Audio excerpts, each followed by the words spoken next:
Olá, caros alunos, estamos aqui para mais uma aula, dessa vez abordando a unidade 7, Relação Professor-Estudante, no curso de formação básica para professores em estágio probatório na Unilab.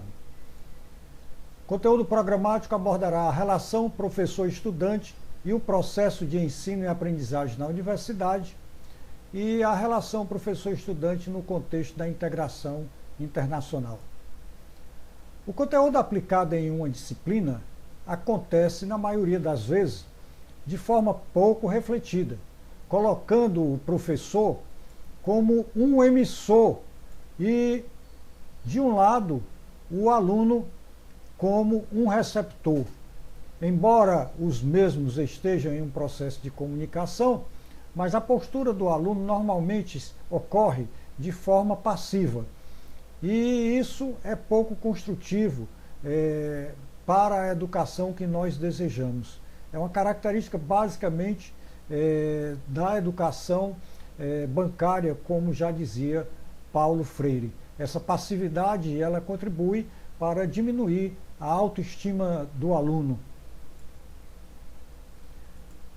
A inteligência nada mais é do que o somatório dos caracteres genéticos, de personalidade e dos esforços de uma pessoa. Na primeira situação, mostra que aprende sem a ajuda de ninguém o que se sabe, enquanto a segunda indica que aprende-se aquilo que alguém ensinou. Ou seja, uma situação não anula a outra, as duas se complementam. Então, para refletirmos, nós temos a educação bancária de um lado e a educação dialógica do outro. Enquanto que nessa primeira o professor atua como mero transmissor de conhecimento, na segunda ele atua como mediador. Então, há um certo equilíbrio quando pode-se trabalhar uma situação que você desenvolva, por exemplo, a aprendizagem baseada em problema. Um questionamento: é possível aprender, trabalhar e ter lazer tudo ao mesmo tempo, principalmente quando se pratica o saber conhecer, o saber fazer, o saber trabalhar o coletivo e o saber a ser, que constitui os 4 pilares da educação? O que é que vocês acham? Segundo o sociólogo italiano Domenico De Masi, nós vivemos na época do ócio criativo. Então, é possível aprender, trabalhar e ter lazer, tudo ao mesmo tempo. E hoje a educação requer uma interação das mais significativas, de tal modo que seja, ao mesmo tempo, eficiente, eficaz e efetiva entre docente e discente. Pense nisso. Será que o atual sistema educativo possui condições de se adaptar à evolução da sociedade, a chamada sociedade da informação? Será que o modelo de aula tradicional, onde o professor de um lado transmite conhecimento e o aluno do outro recebe passivamente as coisas, ainda é tolerado pelo estudante? Qual será a escola do futuro? Como o professor lida com a tecnologia e qual a estratégia metodológica que ele adota para trabalhar, para ter o aluno na situação mais confortável para melhorar o seu rendimento de aprendizagem? A resposta a esta pergunta leva a um repensar da metodologia de ensino e aprendizagem, exigindo uma nova postura do educador e dos alunos, onde o primeiro passa a estimular estes a buscar a informação, contextualizando-a, comparando-a, traçando paralelos e, através da discussão em rodas de conversa, fóruns, chat de conversação, etc., construir o próprio conhecimento, pois a aula não se encontra mais restrita às 4 paredes da sala. Então, hoje, há uma mudança em curso que os alunos sinalizam claramente para aquele docente que ainda não decidiu mudar o seu estilo de um mero repassador de conhecimento para aquele que está ali ao lado do estudante fazendo a mediação. Na verdade, vivemos um período de quebra de paradigmas. A aula não tem mais necessidade de hora e lugar. Espaço e tempo tornam-se secundários em função do processo de ensino e aprendizagem. O aprendizado é contínuo, a interação passa a ser a regra, de modo que seminário, debates, roda de conversa, uso de blog, ensino à distância, fóruns, chat de conversação, pesquisas na internet, constitui um verdadeiro arcabouço disponível para o aluno, tendo o professor como grande mediador desse processo de ensino e aprendizagem. A pedagogia bancária, o aluno é meramente um executor das atividades que lhe são fixadas pelo professor. O resultado disso aparece na pouca criatividade, em reações estereotipadas, pouca integração, estreita visão do aprendizado e falta de uma visão mais holística. Então, é preciso instigar o aluno a pensar, é preciso levar o aluno à reflexão, é preciso levar o aluno ao desenvolvimento do raciocínio lógico, é preciso deixar que ele trabalhe sozinho e use o professor no processo de interação como mediador desse conhecimento. Tecnologia e a relação docente-discente. A tecnologia não é tudo. A sua utilização no processo de ensino e aprendizagem exige modificações na maneira de pensar e utilizar os conteúdos das diversas disciplinas. Tecnologia aliada a uma boa metodologia que trabalhe uma estratégia pedagógica adequada à construção do conhecimento é tudo aquilo que se deseja para se ter uma boa aula. Não pode o professor depositar tudo tão somente na tecnologia. O professor tem um papel ainda primordial, no mesmo plano, horizontalmente, mas não verticalmente, a sua relação com o discente ela ampliou-se muito. Como o professor pode administrar melhor essa realidade? Primeiro, usar os recursos de ensino a que tem direito. É de fundamental importância. Segundo, despertar no aluno o interesse de uma participação ativa na aula, contribuindo desse modo para melhorar a autoestima, compartilhar textos, discutir as diferentes opiniões sobre o assunto abordado, tentar buscar um consenso, estimular o raciocínio do aluno, gerar conhecimentos a partir das informações obtidas online, com livros, textos, papers, vivência e tudo mais que for possível. Disponibilizar conteúdo das aulas em e-mail comunitário, plataformas de aprendizagem, portais, incentivar debates, comentário, enfim, o estudante deve ser autor e autor de sua própria história. A mediação pedagógica nos dias de hoje passa a ser a regra. Respeitar o senso comum do estudante e estimular o senso crítico é a ordem que o professor deve prosseguir sempre em busca. Estimular a capacidade de aprender a trabalhar em equipe, a conviver com pontos de vista diferentes, muitas vezes é a partir do paradoxo que você vai chegar ao senso comum.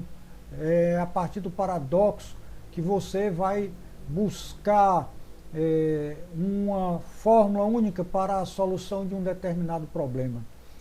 Induzir os estudantes a serem partícipes do processo de ensino e aprendizagem, bem como estimular também o trabalho focado na interdisciplinaridade, como também na transdisciplinaridade.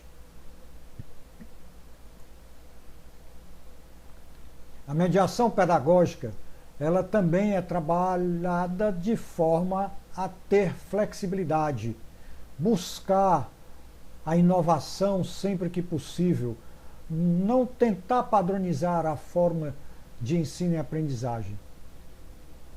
Outro detalhe é também combinar o estudo com os trabalhos que são passados de tal maneira que otimize o tempo da melhor forma possível. Trabalhar com base na aprendizagem baseada em problema é uma das melhores saídas para o professor, porque isso apresenta um problema e instiga o aluno a buscar a solução para aquele problema.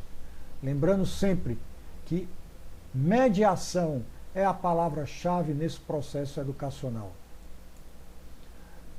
A nova postura. Aqui nós recorremos à SERPA quando ele oferece sugestões para um novo modelo pedagógico no ensino à distância, que também serve para o ensino presencial, porque hoje, basicamente, você utiliza 20% do seu conteúdo e futuramente a tendência é você utilizar 60% do conteúdo à distância e apenas 40% presencial. Então, não há centro. Os processos, conforme as condições, têm uma centralidade instável.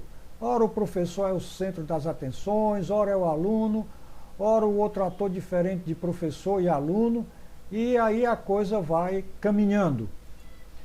Processos horizontais, a hierarquia e a verticalidade próprias da cultura pedagógica são incompatíveis com a lógica e a pedagogia das novas tecnologias, pois estas funcionam em rede. Então os processos são mais horizontalizados, não existe mais aquele professor centro das atenções. Participação necessária. Todo sujeito para vivenciar o processo pedagógico tem que participar na rede, na sala de aula, sendo impraticável que ele seja somente um mero espectador de todo o processo de ensino e aprendizagem. A sincronicidade de atenção a várias coisas na aprendizagem. A profundidade não se dá através de um conceito de verticalidade, mas sim em um conceito espaço-temporal. Na verdade, é o espaço sincrônico e o tempo espacializado. Então, hoje, o plano do ensino deixou de ser vertical para ser horizontal.